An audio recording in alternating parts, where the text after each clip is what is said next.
Hello student, स्वागत है आपका कक्षा 11 की भौतिक विज्ञान क्लास के लेक्चर नंबर 14 में। इसमें हमारा जो टॉपिक चल रहा है विमाओं के उपयोग, उसमें हमारा तीसरा टॉपिक आपको आज समझा रहे हैं।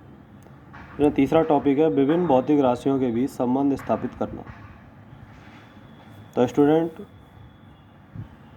इसमें हम समझेंगे किस तरह से हम विभिन्न भौतिक राशियों के बीच संबंध स्थापित करते हैं। देखिए, यदि हमें किसी भौतिक राशि के विषय में यह ज्ञात हो कि वह राशि अन्य किन किन राशियों पर निर्भर कर रही है, यानी कोई भौतिक राशि है वो और किसी राशियों पर डिपेंड कर रही हो,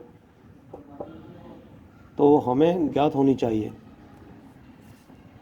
तो हम उन राशियों की विमाएँ लिखकर विमीय संतुलन की सहायता से उनके बीच संबंध स्थापित कर सकते हैं।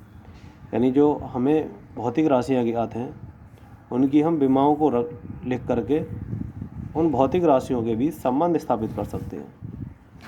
यदि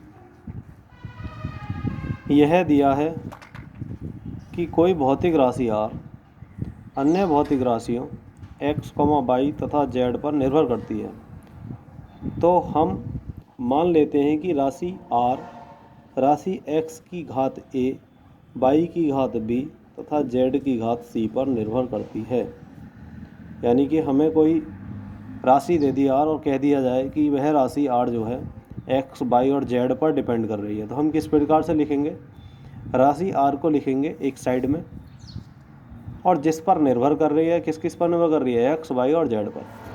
तो x, y, z को हम दूसरी साइड लिख लेंगे और हम उनकी पावर क्रम से a, b, c और मान लेंगे। ठीक है। इसके बाद हम समानुपाती का चिन्ह हटा देंगे, कांस्टेंट मान लेंगे k, जहाँ मैंने लिखा है k एक विमाहीन नियतांक है। अब ये जो समीकरण बनी हमारी, इस समीकरण में हम a, b, c का मान निकाल करके a, b, c का मान रख देंगे, और जो मान रखने के बाद जो समीकरण प्राप्त होगी वो R और x, y, z में संबंध होगा। लिखा है मैंने यहाँ पे। अब समीकरण में राशि R, x, y तथा z की विमाएँ रखकर विमाओं के समांगता के सिद्धांत के अनुसार प्रत्येक पद m, l तथा t की घातों की दोनों ओर की तुलना करने पर a, b तथा c के पदों में 3 समीकरण प्राप्त होती हैं। देखिए, 3 समीकरण इसलिए लिखा है मैंने क्योंकि यहाँ पे a, b, c है। यदि आपका a, b है तो 2 समीकरणें प्राप्त होंगी। ठीक है। इस प्रकार राशि R की अन्य राशियों x, y तथा z पर निर्भरता ज्ञात हो जाती है। तो स्टूडेंट, इसका हम एग्जाम्पल देंगे नेक्स्ट लेक्चर में। इसके बाद हमारा है विमीय रीति के दोष अथवा सीमाएं, यानी विमीय रीति से क्या दोष हैं या इनकी सीमाएं क्या हैं।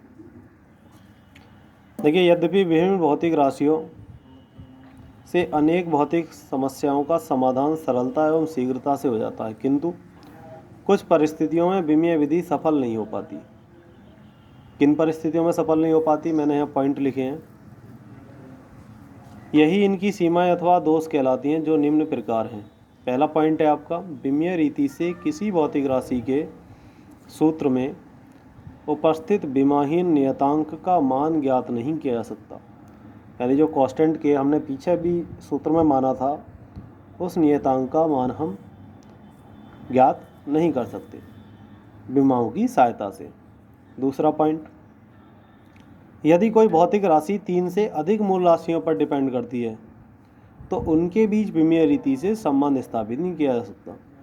यानी कि जिस तरह से हमारे पास 3 पॉइंट थे x, y, z, यानी R जो राशि थी पीछे वो x, y, z पर डिपेंड कर रही थी। यदि 3 से ज़्यादा पर डिपेंड करती है R भौतिक राशि, तो हम उनमें संबंध स्थापित नहीं कर सकते।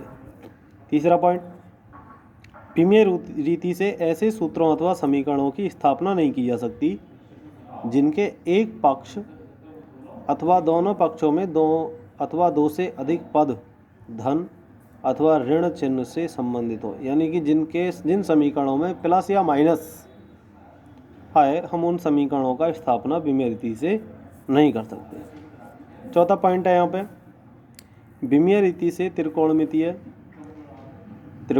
पद कौन कौन से होते हैं? जैसे साइन थीटा, कॉस थीटा आपने पढ़े होंगे। 4 घातांकी पद होते हैं, जैसे लॉग या ई की पावर x और लघुगणकीय यानी कि log x आदि पद वाले समीकरणों का विश्लेषण नहीं किया सकता। तो ये थे स्टूडेंट बीमीय रीति के दोष अथवा सीमाएं।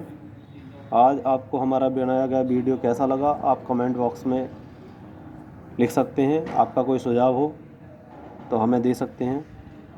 आज की वीडियो में इतना ही स्टूडेंट, मिलते हैं आपसे लेक्चर नंबर 15 में फिर से एक नई वीडियो के साथ। तब तक के लिए धन्यवाद।